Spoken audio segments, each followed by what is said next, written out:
bersihin catatan hidupmu dari dosa. PR banget nggak tuh? PR. Apalagi jika selama ini kamu nggak bersih-bersihin, takutnya jadi numpuk sampahnya, takutnya jadi numpuk karat-karatnya, noda-nodanya, kotoran-kotorannya. Aduh, biarin bersih. Gimana caranya dong nih Ustazah? Gimana nih caranya nih? Mau ngerjain biar Syakbannya enak, biar Ramadannya enak, nih Rejabnya mesti kayak gimana? Udah bersihin. Gimana caranya bersihin? Ya minta buat dibersihin. Yang bisa bersihin hanya satu, namanya Allah. Yang bisa ngapusin dosa-dosa kita dari catatan amal perbuatan kita hanya satu, fa innahu la yaghfirud dzunuba illa anta. Sesungguhnya tidak ada yang dapat mengampuni dosa-dosaku ya Allah kecuali Engkau ya Allah. Karenanya bulan Rajab jangan jauh-jauh dari permohonan ampun, jangan jauh-jauh dari istighfar, jangan jauh-jauh dari minta maaf sama orang-orang yang kita pernah berbuat salah, dan jangan numpukin dosa. Walaupun orang-orang banyak minta-minta maaf pada hari Lebaran, saya sih lebih cenderung nih bulan Rajab nih, bulan Rajab nih jadiin bersih-bersih. Kalau kamu punya salah-salah sama orang, bulannya ini bulan Rajab, bulan bersih-bersih dari salahnya orang. Jadi yang masih lagi beranteman, dah, buruan. Sebelum masuk tambah banyak Rejabnya, minta maaf satu sama lain. Ya, ya. Yang lagi masih ada nggak enak hati sama orang, udah buruan saling memaafkan satu sama lain. Saudara saudari, kakak adik yang masih rebutan urusan warisan nggak kelar nih, nggak tahu berapa M nih warisannya nih, sampai bikin jadi beranteman saudara sama saudarinya. Ya Allah bu, serem bener. Jangan sampai itu menjadikan ampunan yang Allah turunkan pada bulan Rajab terhalang darimu.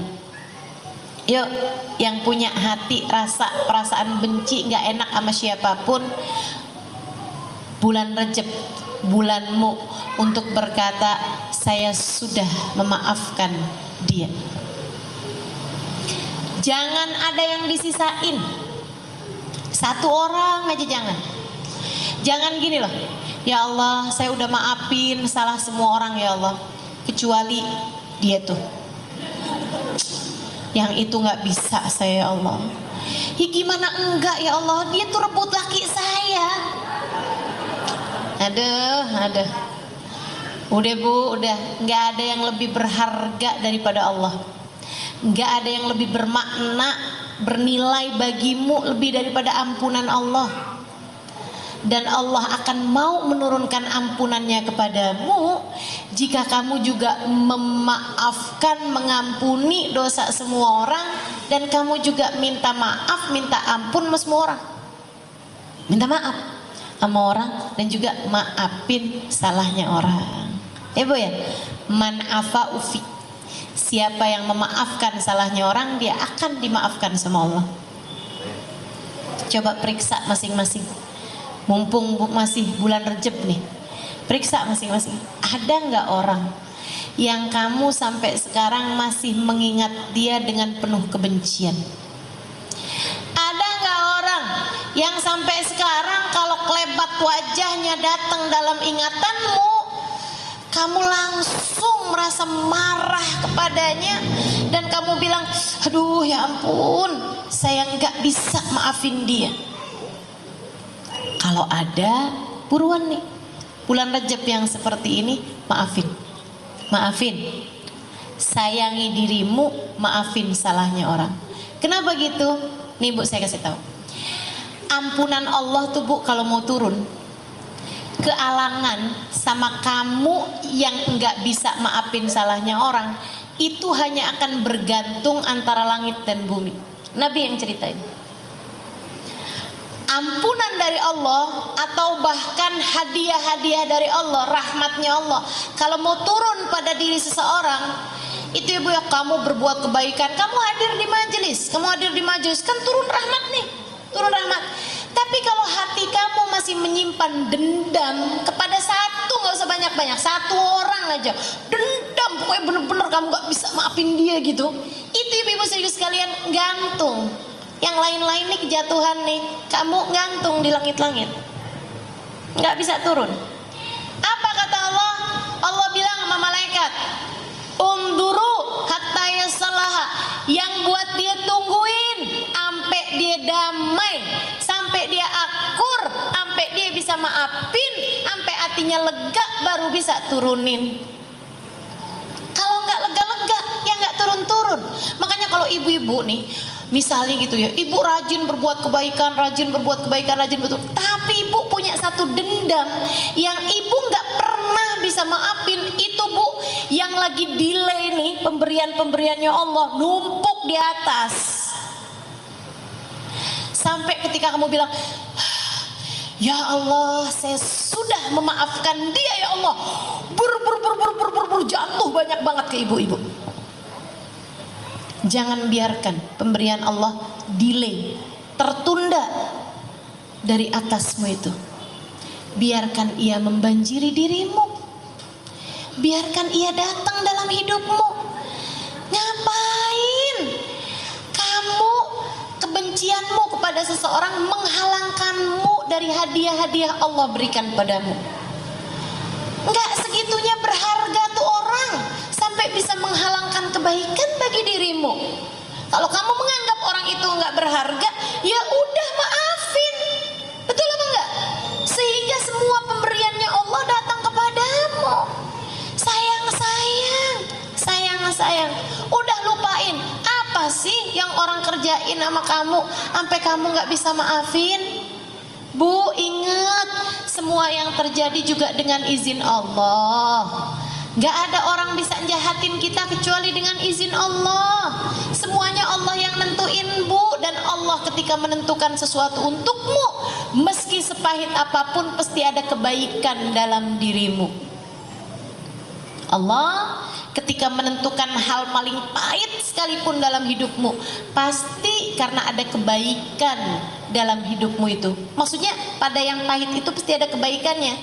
Kamu dimusuhin orang, kamu difitnah orang, kamu ditipu orang, kamu ngerasa anak kamu dicelakain orang, gitu ya. Suami kamu diiniin orang, kamu disihir orang, sampai kamu jadi sakit-sakitan, sampai kamu jadi andai kayak gitu sekalipun, nggak ada yang bisa terjadi kecuali dengan izin Allah. Nah Allah kenapa kasih saya barang pahit kayak begini?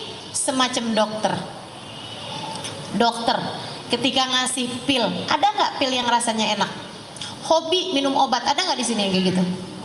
Nggak ada. Pil tuh semua pahit. Semua jenis pengobatan rasanya nggak enak. Apa yang enak? Pengobatan tuh apaan? Kalau nggak di kalau nggak minum pil pahit, kalau nggak di suntik, enak apa nggak disuntik? Ada nggak orang sini yang hobinya disuntik? Nggak ada pasti. Apalagi pengobatan, dioperasi, ya Allah, enak? Sakit, gak enak. Apalagi kalau penyakitnya berat, diapain nih obatnya? Di kemo. Ibu tahu di kemo itu diapain? Dimasukin obat yang membuat badanmu itu panasnya, jadi sel-selnya itu dipanaskan hingga dapat membunuh semua sel-sel yang ada dalam tubuh. Itu di kemo. Enak. Banyak orang meninggal dunia saat sakit kanker itu ya bu ya, bukan karena sakitnya bu, tapi karena sakitnya kemoterapi yang mereka jalanin. Ibu-ibu sekalian, sakit tuh pengobatannya nggak ada yang enak. Demikian pula dengan hal-hal pahit yang datang dalam kehidupan kita, itu adalah cara Allah sebagai dokter yang paling profesional untuk bisa mengobati penyakit-penyakit kita sekalian. Nggak apa-apa. Pil pahit itu bu, udah terlanjur nyampe di tenggorokan. Dikeluarin pahit, ditelan pahit, mendingan ditelen. Bikin sehat, walaupun pahit tapi bikin sehat. Nih kalau ibu-ibu dijahatin orang, ibu nggak mau maafin orang itu, tuh kayak ibu makan pil pahit, udah nyampe di tenggorokan ibu keluarin, udahlah pahit, ibu nggak sehat pula. Betul? Jadi maafin apa enggak nih? Insya Allah. Dah maafin aja.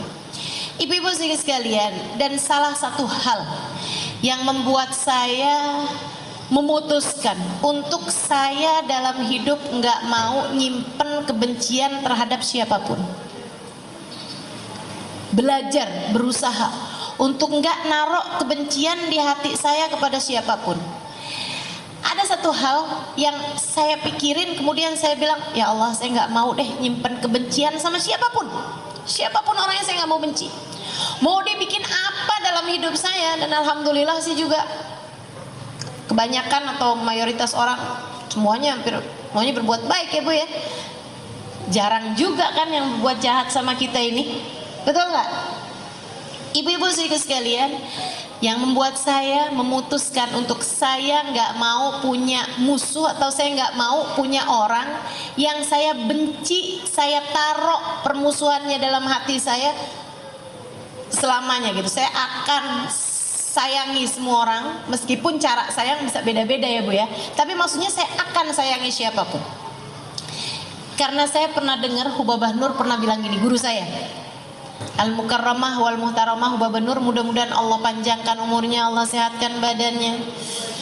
Kita para murid-muridnya masih sangat memerlukan beliau. Ibu-ibu sekalian, Hubabah Nur pernah bilang kayak begini nih, kalau kamu meninggal dunia bawa kebencian sama satu orang, nggak usah sama banyak-banyak orang, sama satu orang, kamu nggak bisa maafin dia, pokoknya nggak bisa, saya nggak bisa maafin dia. Aduh dosanya udah sama saya, sakit hati bener-bener saya dah, gara-gara dia tuh saya begini saya begitu. Kamu nggak bisa maafin dia, satu orang.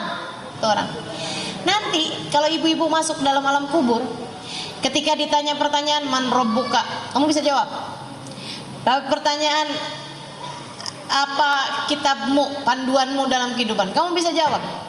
Pertanyaan apa kamu bisa jawab, pertanyaan apa kamu bisa jawab, sampai di pertanyaan siapa saudara-saudaramu, siapa saudara-saudaramu. Malaikat ada pertanyaan kayak gitunya loh. Man ikhwanuk, salah satu pertanyaan malaikat. Nih Nabi Muhammad baik banget, udah dibocorin pertanyaannya. Itu kalau kamu punya seseorang yang kamu taruh kebencian dalam hatimu, kamu nggak bisa maafin salah orang tersebut sampai dengan kamu meninggal dunia. Waktu ada pertanyaan man ikhwanuk, siapa saudara-saudaramu, orang itu akan menjadi penghalang lisanmu dari berkata saudara-saudaraku adalah semua orang yang beriman. Al-mu'minuna ikhwani, orang-orang yang beriman adalah saudara-saudara. Kamu gak akan bisa jawab. Kenapa? Ya kalau kamu menganggap saya saudara, kenapa kamu musuhin saya? Kalau kamu menganggap saya sebagai saudaramu, kenapa kamu gak bisa maafin saya? Bu, dan kalau kamu sampai gak bisa jawab pertanyaan itu dalam alam kubur, kamu gak akan bisa call a friend. Kamu gak akan bisa, apa yang bisa kamu lakukan ibu-ibu? Gak bisa ngapa-ngapain. Makanya saya pikir daripada saya gak bisa ngapa-ngapain di sana, lebih baik saya maafin aja dari di sini. Jadi ibu-ibu sekalian yang saya muliakan, maafin siapapun yang pernah berbuat salah padamu. Banyakin minta ampun, minta maaf sama Allah Subhanahu wa taala pada bulan Rajab yang seperti ini. Ya Bu ya. Selain daripada banyakin puasa sunnah, banyakin zikiran-zikiran, banyakin istighfar, minta maaf sama Allah Subhanahu wa taala, minta ampun sama Allah, ibu juga banyak minta maaf sama orang-orang di sekeliling. Kemudian ibu-ibu sekalian, habis sholat subuh sama habis sholat maghrib, habisnya salam dari sholat, langsung baca Allahumma ufirli warhamni wa tub alayya sebanyak 70 kali, insya Allah. Nah kalau kita jalanin nih dengan baik bulan Rajabnya, masuk bulan Sya'ban kita tambahin dengan sholawat kepada Nabi Muhammad, hubungan kita baik, insya Allah masuk bulan Ramadan kita dalam keadaan siap bersanding dengan Allah Subhanahu wa ta'ala, insya Allah.